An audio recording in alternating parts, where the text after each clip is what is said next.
I try to be objective with all of my sports coverage, and listen, Jacy Sheldon objectively should be suspended for this play. I just don't know in what world, in what universe you watch that play back and you go, that was a basketball play. She was trying to make a basketball move, especially with all the angles of the voices are becoming more audible. Basketball fans worldwide are seeking justice as the discontent reaches a breaking point.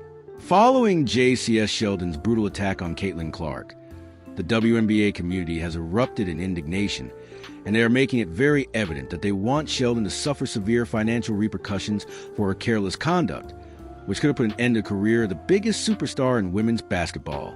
It was clearly targeting Caitlin Clark most of this game, and that is, that comes from a function of, she guarded her in one-on-one situations a lot up the court, and then rolled into a lot of doubles in the half court, but there was talking and chirping all game, and for me, it was punctuated by Caitlin Clark's final play before she came out of the game, where she stares Jacy Sheldon down, essentially demonstrates, she's like, if you poke me in my eye, I will shoot it in yours. And she crosses her, finds the favorite spot, free throw line extended from the logo area, big fuck you 3 to Jacy Sheldon, yells at the Connecticut bench, yells at the crowd. Her and Jacy Sheldon come back together. Caitlin fires up the audience, basically tells Jacy Sheldon, you are a bum. Fans are urging the WNBA to fine Sheldon a hefty sum in order to finally convey a lesson, and the feeling is spreading like wildfire over social media and sports forums worldwide. The league must at least impose such a harsh financial penalty that potential assailants will reconsider targeting Clark if they are unwilling to safeguard their golden goose through appropriate officiating. Every time Caitlin Clark takes the court, her opponents act like they've been booked for a main event brawl. The WNBA is doing nothing about it. Opponents aren't playing ball. They're strategically ambushing her. They're trying to injure her. Opponents bring chaos. She brings composure. And what Sophie did last night is completely valid. The WNBA has to do something about that. We saw yet another chapter in the ongoing story of Caitlin Clark being handled like a human punching bag as the WNBA looks the other way during what should have been a regular Tuesday night game between the Indiana Fever and Connecticut Sunday. But this time, the attack was so obvious and hazardous that even bystanders couldn't fail to notice Sheldon's motivation. Jacy Sheldon. There is a legitimate hatred there. If you guys have heard, this Ohio State team, this 2023 Ohio State team, hated that Iowa team. And this is Jacy Sheldon, who was Caitlin Clark's direct matchup in these games. Like I tweeted out, forget Angel, forget Dejanay. This is Caitlin Clark's one true rival. While playing defense, Jacy Sheldon purposefully poked Clark in the eye, a move that might have seriously and permanently harmed the league's most valued player this instant was made even more heinous by Sheldon's subsequent malevolent grin. Supporters quickly pointed out that this basketball play was an accident. This was a planned attack on a lady who has single-handedly prevented the WNBA from becoming obsolete. Funny thing about that whole Caitlin and Jacy situation last night is it's like on a if you know thing. These two have been running the friendly fade on the court for like the last 4 years. They played in college, had great battles, so I'm not surprised last night happened. If you're having fun, please subscribe. The events that transpired next were similarly unsettling. Sheldon proceeded to act aggressively by seizing Clark's arm and driving her claws into her flesh after jabbing her in the eye. An extra foul that the officials failed to call at all. When Clark was still flinching from the original injury, Marina Mabrey joined the assault by pushing her to the ground from behind, as if the eye poke wasn't enough. Oh, you know what? I'm just going to be me. I don't go in there trying to predetermine anything. I'm dialed in. I need to focus on hitting my shots, making sure I'm executing the schemes right. I'm not focused on the extracurricular activities. And you know what? During that, it was just part of the game. I think the refs had a lot to do with that. It was a build-up for a couple of years now of them just not protecting, the star player of the WNBA. And so at the end of the day, I'm going to protect my teammates. That's what I do.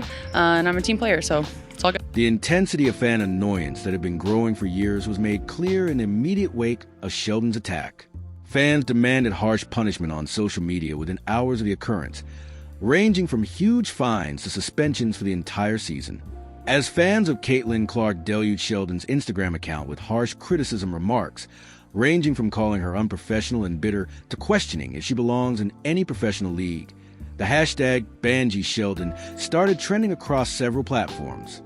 It from behind or from the side, it's so obvious that she straight up leapt out towards Caitlin and got her right in the eye. And the more I try and watch it back and you try to be objective, there is no world where this was a basketball play. And yes, she was playing tough defense on Caitlin up until that point, but she leapt forward, and it's not like it's defensible where you can say she tried to get the ball, because her hand at that point was so far away from where the ball was. It's not like Caitlin was dribbling the ball up near her face. How she was not ejected for this, I don't know. The broadcast was talking about it, and that's why Sophie Cunningham even had the opportunity to hard foul her at the end. I don't know what you do, but the league's got to do something.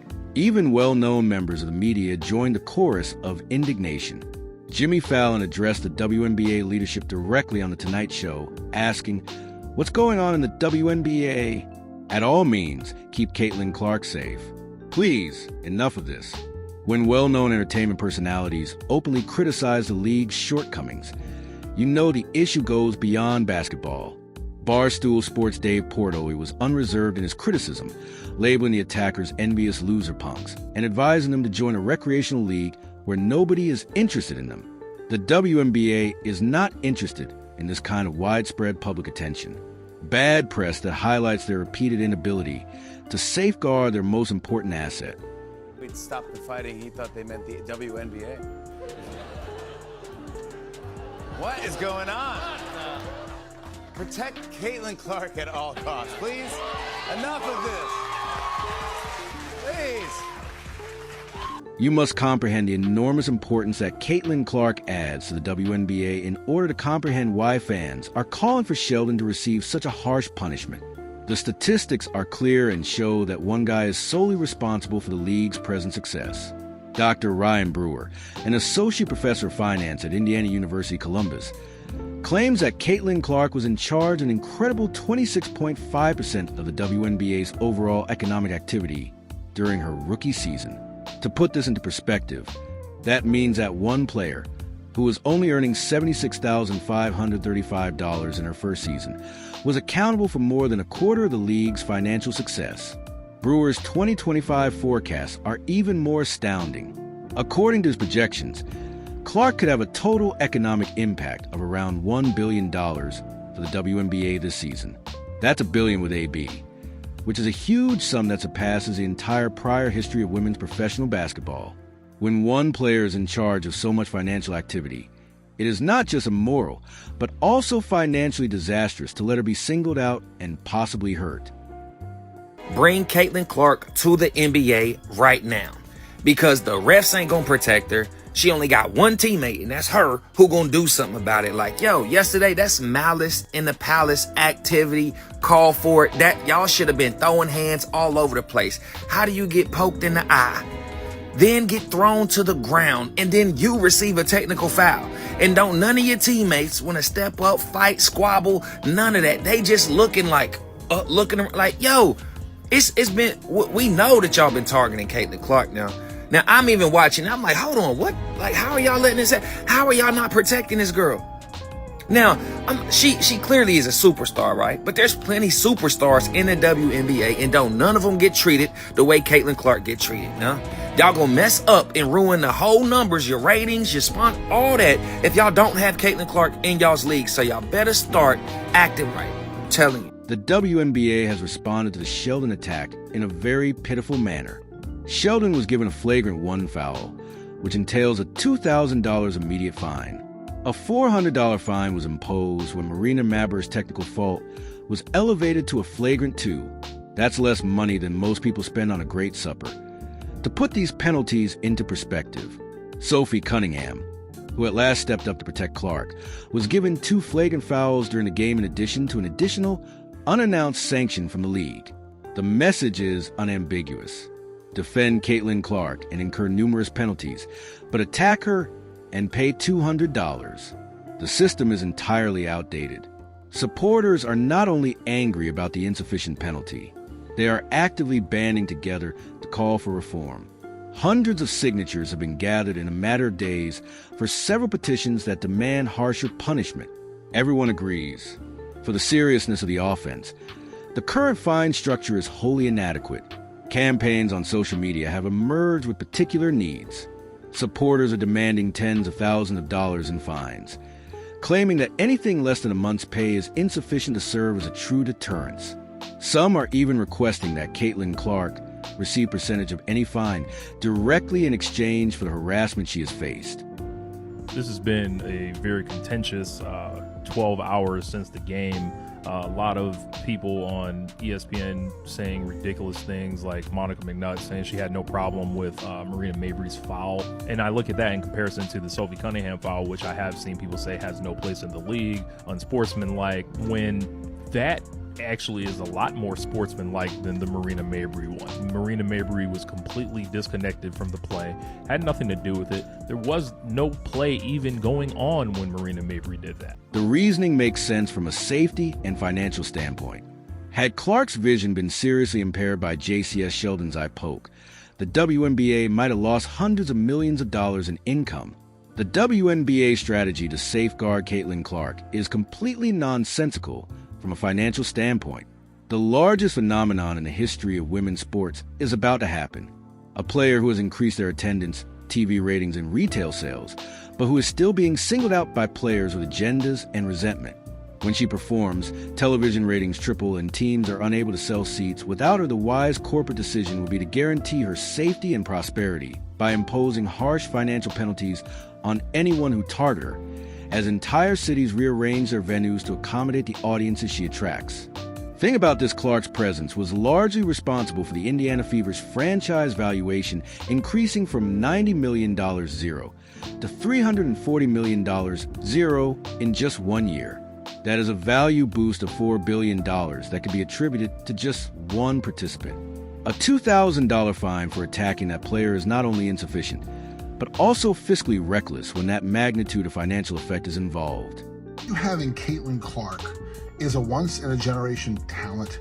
She was massively successful in college, and that's transcended into the WNBA, where she's leaps and bounds above pretty much most every player there.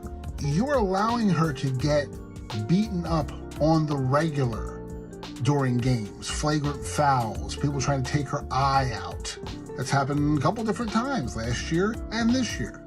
And you're not protecting your... Beyond just locating, supporters of Sheldon are increasingly claiming that Caitlin Clark should receive direct payment from the mistreatment she has experienced.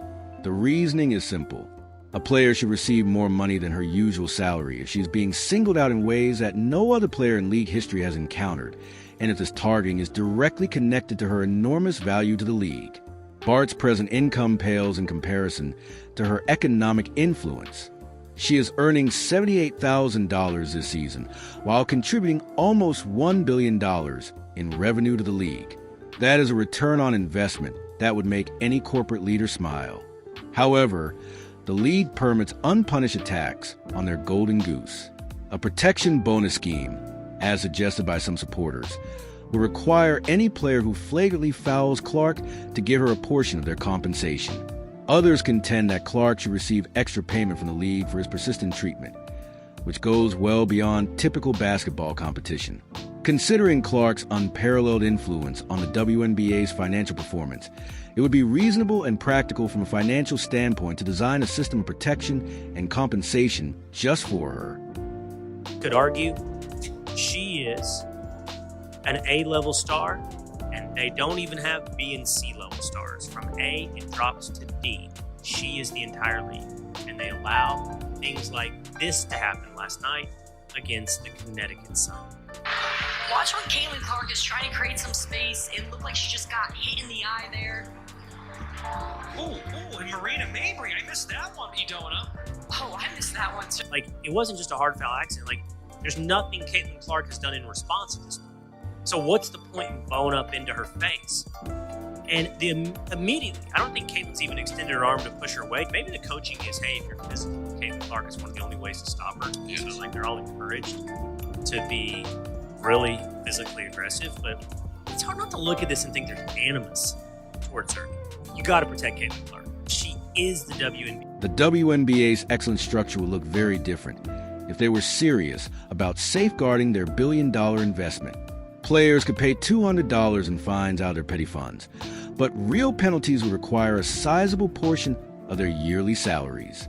Players like Sheldon would be penalized at least $25,000 as a true deterrent for purposefully aiming for Clark's eyes or other weak spots. Given the circumstances, that would amount to about 10% of normal WNBA salary, making an extremely harsh punishment that would cause players to reconsider launching similar attacks against repeat offenders or very heinous ones. Fans are demanding automatic multi-game suspensions and fines of at least $50,000. The message must be unambiguous. You honor and defend the players who have contributed to the WNBA's financial stability if you wish to play in the league. Supporters want for Clark to get greater fines, in part, to recompense her for her extraordinary targeting and to punish aggressors. Caitlin Clark is non-disrespectable. That's not even a word, but I'm going to just use it for the point of my video. You cannot disrespect the nucleus of women's basketball and act like it's not going to be a problem, man. Oh, Caitlin Clark could do this, but other people can't. You goddamn right. Because she's the center of women's basketball. We've said this a million times. Clark changed the game.